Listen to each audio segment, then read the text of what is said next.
O vídeo de hoje será um review desse drone aqui, o DJI Mavic 2 Pro.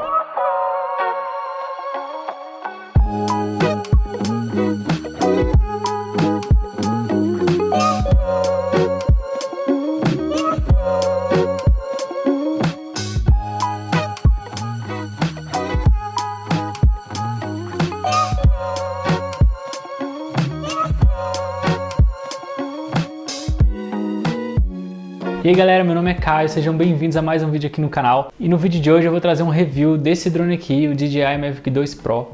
E eu não fiz esse review até agora aqui no canal porque eu tava esperando ter bastante experiências e já ter feito de tudo com esse drone. E pra quem não sabe, eu já tô voando com esse drone há mais de 1 ano e meio, então eu já tive bastante experiência em diversas situações, já cheguei a voar com neve e já cheguei a voar em cima do mar, perto de cachoeira, então eu já sei como o drone se comporta em praticamente todas as situações. Então eu acredito que com isso eu já tenho bastante experiência com drone para poder trazer um review de verdade para vocês. Então eu não estou voando drone há uma semana ou um mês, eu estou voando há bastante tempo, são meses e meses voando, quase toda semana eu pego o drone e vou para algum lugar. Então eu vou trazer bastante coisa interessante aqui para vocês, de bom e ruim do drone.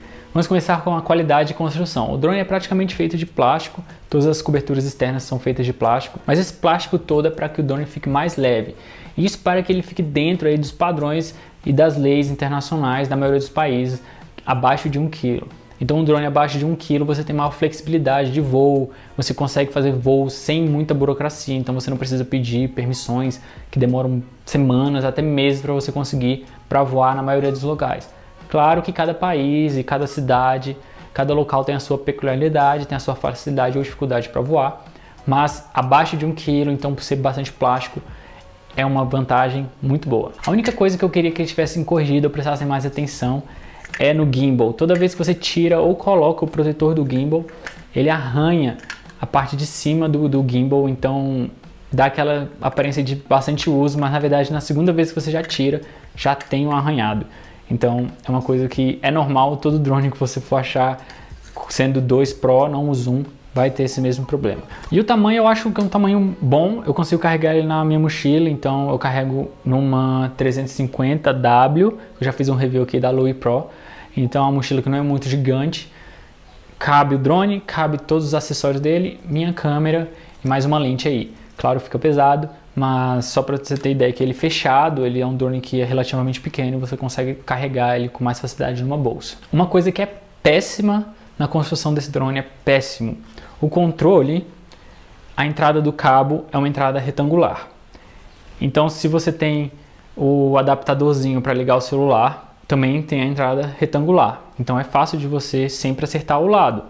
Você vem e coloca o adaptador na posição certa.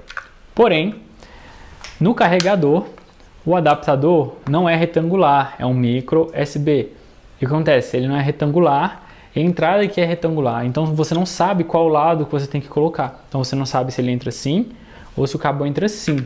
Então o que aconteceu? Eu quebrei o conector interno aqui da minha porta do drone de carregar ou fazer a conexão direto com o celular. Isso eu acho que é bem idiota, porque o cabo poderia ter sido feito de uma forma que você tivesse uma posição para colocar, e não caso você tem 2 ângulos que você pode entrar com o cabo e que acaba quebrando. Então para eu usar o celular eu uso direto o USB aqui, e para eu carregar eu tenho que usar um adaptador USB-C para micro SD, que aí sim eu consigo contato, porque se eu usar esse adaptador aqui do próprio carregador eu não consigo contato mais, que é péssimo. Segundo fator que eu acho que é importante citar aqui para vocês é a câmera em relação a foto e vídeo. A câmera é um sensor Hasselblad de 20 megapixels, o que é um grande upgrade da versão anterior, e ela fornece aí para vocês em RAW 14 stops de Dynamic Range, o que é incrível. Então você consegue os 14 stops de Dynamic Range só em RAW. Então isso não vai se aplicar para a parte de vídeo. Em vídeo você tem 11 stops. Então toda vez que você for tirar foto, lembre-se de estar fotografando em RAW para que você tenha maior amplitude de qualidade de imagem do sensor, tá? Então lembre-se disso. RAW 14 stops. Para JPEG você não vai ter toda essa amplitude de imagem. E a estabilização do gimbal é excelente, eu não tenho nada a reclamar. Funciona sempre. Você consegue imagem até 1/4, então imagens nítidas com obturador a 1/4, que é um obturador relativamente lento. E isso é muito bom para quando você está fotografando com pouca luz. então à noite, ou você quer dar maior ideia de movimento na sua imagem, 1/4 é excelente, a imagem sai nítida, sem problema nenhum de trepidação. Claro, se você tiver com pouco vento. Com mais vento é mais difícil do drone se manter estável, então você pode ter aí um pouco de movimento e uma imagem não vai sair tão nítida quanto você queria. Em relação à abertura de câmera, esse drone tem uma abertura variável de 2.8 a 11. Eu não usaria nada além de f5.6, isso porque você começa a ter uma imagem mais suave, então você não vai ter tanta nitidez. Então fique aí sempre entre 2.8 a f4, o f4 que eu achei ser o mais nítido possível, então você tem muito detalhe, a imagem é bem sharp. E tendo uma abertura variável, você tem aí maior flexibilidade também de iluminação, caso esteja muito claro. Isso para vídeo é muito importante.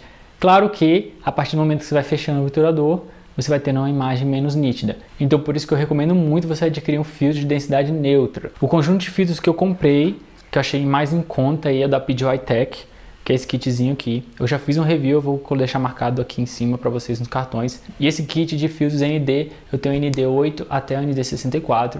Na maioria das vezes que eu gravo de dia, eu tenho que usar, aqui pelo menos em Brasília, que é muito claro, eu tenho que usar ND64 para conseguir manter aí meu obturador dentro da regra dos 180 graus. E a parte de vídeo é a parte que eu mais uso desse drone e acho que a parte que é mais forte dele. Isso porque ele consegue gravar 4K até 30 frames por segundo, e aí 1080 você consegue, se eu não me engano, até 240 ou 120, mas eu não gosto muito desses 120 frames por segundo, porque eu acho que a imagem perde um pouco de resolução, não fica muito bom.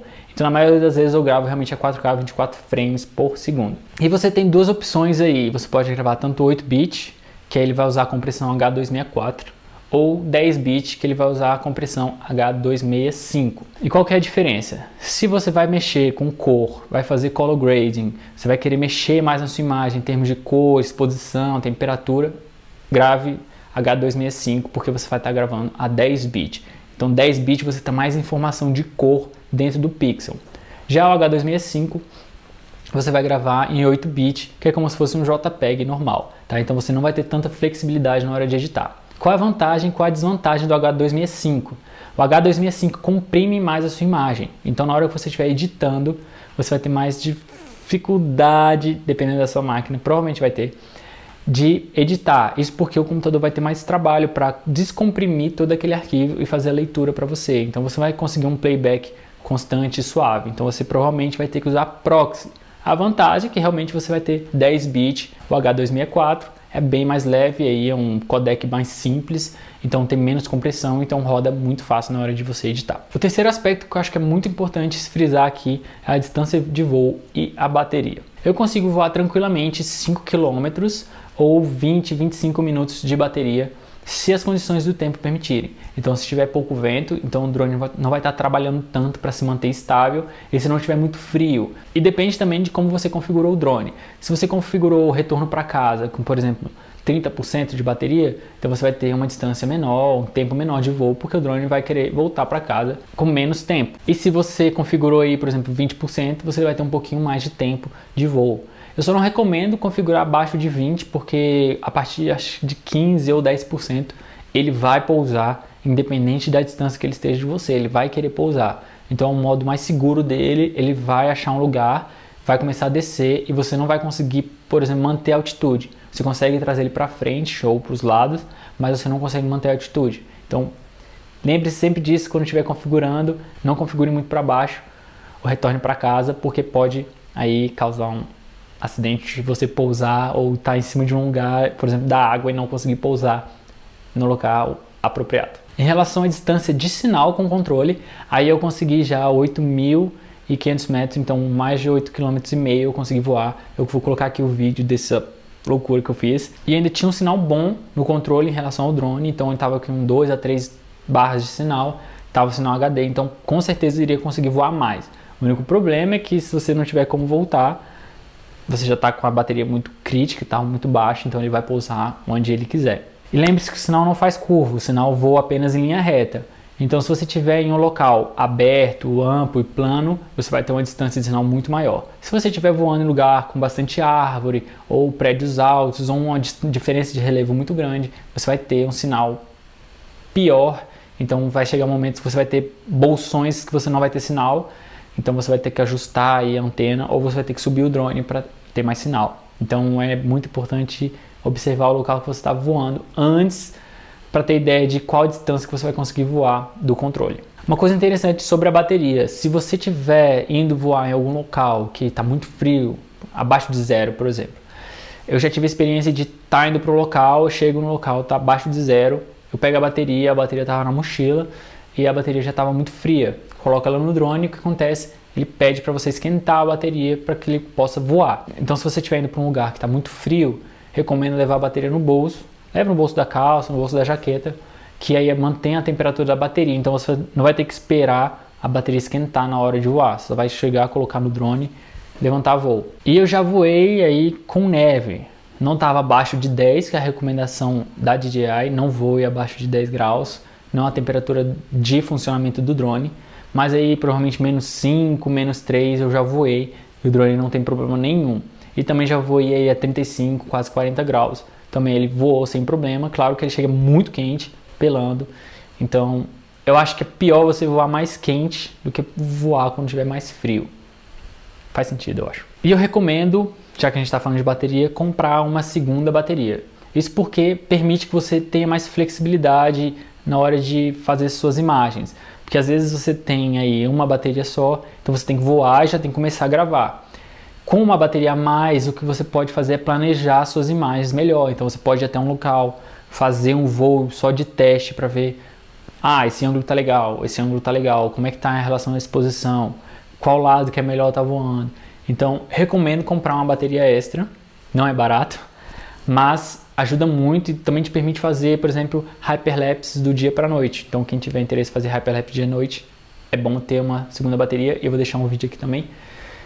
E é um modo muito legal de você gravar. Então fazer o hyperlapse dia e noite, você precisa de uma segunda bateria, ou voltar, carregar, esperar o tempo passar, carregar toda a bateria e voar de novo, que não é bom. Então é muito melhor você ter uma bateria pronta a todo momento para caso você precise. Memórias. Ele não usa qualquer tipo de cartão de memória. Ele usa cartão micro SD, que é minúsculo, é bem pequeno, mas também não é qualquer cartão micro SD que você vai conseguir a melhor qualidade de imagem. Tem uma velocidade específica se você quer gravar 4K 30 frames por segundo, 10 bits. Se eu não me engano, é o Extreme da SanDisk para cima. Não sei nem se tem para cima, mas eu vou colocar as velocidades recomendadas aqui caso você queira gravar 4K 10 bits. Então precisa de um cartão de memória mais rápido.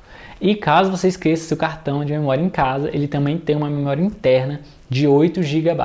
Mas muita gente fala: mas é pouco, essa memória interna aí não dura nada, 8 GB não dá para nada.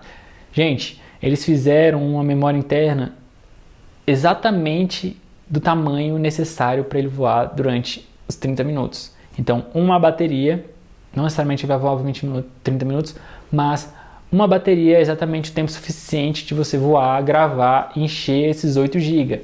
E eu nem enchi 8 GB, então já aconteceu de eu esquecer, é bem comum porque o cartão é bem pequeno. E a memória interna me salvar bastante. E ela dura exatamente o tempo de um voo. Então não precisa você ter uma memória gigante de 16 GB, por exemplo, sendo que você não vai voar mais tempo do que tempo limite para gravar 8 GB. Deu para entender? Acho que deu. Então foi uma jogada assim inteligente, colocaram um limite máximo, 8 GB, então você voou, gravou os 8 GB, sua bateria já acabou, você vai ter que pousar o drone. Liga ele no computador, passa todos os arquivos, reseta aí a memória, limpa, formata a memória e pronto, você tem 8 GB de novo. O quinto aspecto que eu quero falar são os modos de voo. E esse drone é cheio de modos de voo inteligente, cada um melhor que o outro. Tem uns que você não vai usar, mas os de seguir, rotacionar o objeto, então pontos de interesse, são excelentes modos de voo e que muitas vezes fazem o trabalho muito melhor do que se você fosse voar e fazer o movimento você mesmo. Então recomendo que você, caso não tenha prática, use os modos inteligentes, use o modo seguir, rotacionar o objeto. São modos que o drone faz com maior presteza, assim, eu fiquei impressionado. O movimento é suave, é tranquilo, imagem é de cinema mesmo, você fica pronto, tá bom, tô com a imagem pronta, posso ir para casa. E eles aceleram bastante o seu voo, isso porque você não tem que se preocupar qual movimento você vai ter que fazer, da onde para onde você vai fazer. Você só escolhe o modo de voo, seleciona o objeto que você quer seguir ou rotacionar, qualquer que seja, e ele vai fazer isso para você. Então você pode ficar tranquilo e os modos de segurança dele vão manter você no céu sem problema nenhum. E por último, já falando em modos de segurança, é a segurança. O drone é cheio de sensor, tem sensor para tudo quanto é lado. Então tem câmeras laterais, tem câmera para cima, câmera para baixo, então tem sensor para tudo quanto é lado. Então se você bater, provavelmente aí é culpa sua. E também não voe à noite em locais que você não consegue ver os obstáculos. Então, à noite o drone tem mais dificuldade de visualizar as coisas, porque ele usa câmeras e sensores, então as câmeras não vão funcionar tão bem à noite. Então ele vai te avisar, olha, tá muito escuro, não é seguro voar, então voe com cuidado. Então tenha isso em mente, caso você vá voar à noite, procure um lugar que não tem árvore, que não tem fio de energia, porque o drone não vai ver e não vai conseguir aí te informar, olha, tem um obstáculo aqui, eu vou parar. E também esses obstáculos como fio de energia e galho de árvore, o drone não identifica mesmo de dia. É muito difícil porque o objeto é muito pequeno, é muito fino, não tem uma leitura precisa. Então se você estiver voando, preste atenção. Não voe na altura dos postes de luz ou fios de energia e voe sempre acima das árvores. Então você vai evitar aí qualquer problema. E também se você tiver com pouca bateria, como eu já falei anteriormente, ele vai voltar para casa sozinho. Então ele vai marcar no GPS o ponto de decolagem, chegou ao limite da bateria, ele vai voltar. Então se você estiver voando muito longe, o que acontece é que ele fala, olha, essa bateria é o suficiente apenas para voltar para casa. Então recomendo que você volte. Você pode continuar voando, mas ele vai avisar para você, volte para casa, porque a bateria só dura até você retornar para casa. E caso a bateria chegue ao ponto crítico, ele vai pousar sozinho. Então, esteja em um lugar que não tem água para o drone pousar, esteja em um lugar que é plano, não tem árvore, então vai facilitar bastante o pouso. E caso aconteça como aconteceu comigo da outra vez que eu fiz o teste de 8,5 km e você perca completamente o sinal com o drone, ele também vai voltar para casa. E caso você perca o sinal e ele fixe em bateria, perdeu o sinal, ele vai tentar voltar para casa, mas se acontecer as duas coisas, perdeu o sinal e não tiver como ele voltar para casa, ele vai pousar onde ele estiver. E você não vai ter visão de onde está pousando.